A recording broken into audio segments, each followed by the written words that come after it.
বিভিন্ন জায়গায় কেউ কেউ সোশ্যাল মিডিয়া বলে যে অমুককে দেখলাম, তমুককে দেখলাম, তমুককে দেখলাম। এবার অমুককে দেখুন, যাদের কথা বলে অমুককে দেখুন, প্রিয় সহকর্মীবৃন্দ, তাদেরকে তো দেশের মানুষ 1971 সালেই দেখেছে। যে 1971 সালে তারা তাদের নিজেদের স্বার্থ রক্ষার্থে কিভাবে লক্ষ লক্ষ মানুষকে হত্যা করেছে, ঠিক যেভাবে পতিত স্বৈরাচার পালিয়ে যাওয়ার আগে হাজারো হাজারো মানুষকে হত্যা করেছিল ক্ষমতা ধরে রাখার জন্য। এই যাদেরকে কেউ কেউ বলে যে একবার দেখুন না এদেরকে, তাদেরকে দেশের মানুষ 71 সালেই দেখেছে নিজেদের রাজনৈতিক স্বার্থ রক্ষার্থে লক্ষ লক্ষ মানুষকে শুধু হত্যাই করেনি, তাদের সহকর্মীরা কিভাবে মা বোনদের ইজ্জত পর্যন্ত লুট করেছিল।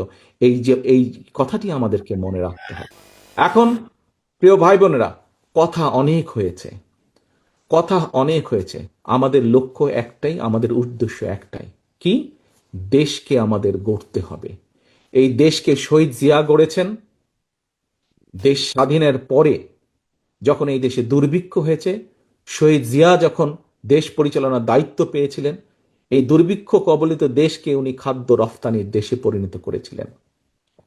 ঠিক একইভাবে পরবর্তীতে 90 স্বৈরাচারের পরে এই দেশকে আবারও দেশনেত্রী খালেদা জিয়া গড়েছিলেন। 2001-এর পরে আবারও ধ্বংসপ্রাপ্ত দেশকে, একটু আগেই বললাম তোমাদের সামনে একদম তথ্য প্রমাণ আছে, দুর্নীতি নিমজ্জিত একটি দেশকে কিভাবে খালেদা জিয়া আবার উপরে উঠে নিয়ে এসেছিলেন।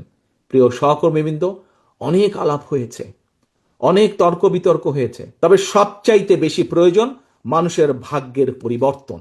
এবং আজ সারাদিন তোমরা যা আলোচনা করেছিল, এই কাজগুলো যদি আমরা করতে পারি, তাহলেই একমাত্র মানুষের ভাগ্যের পরিবর্তন করা সম্ভব।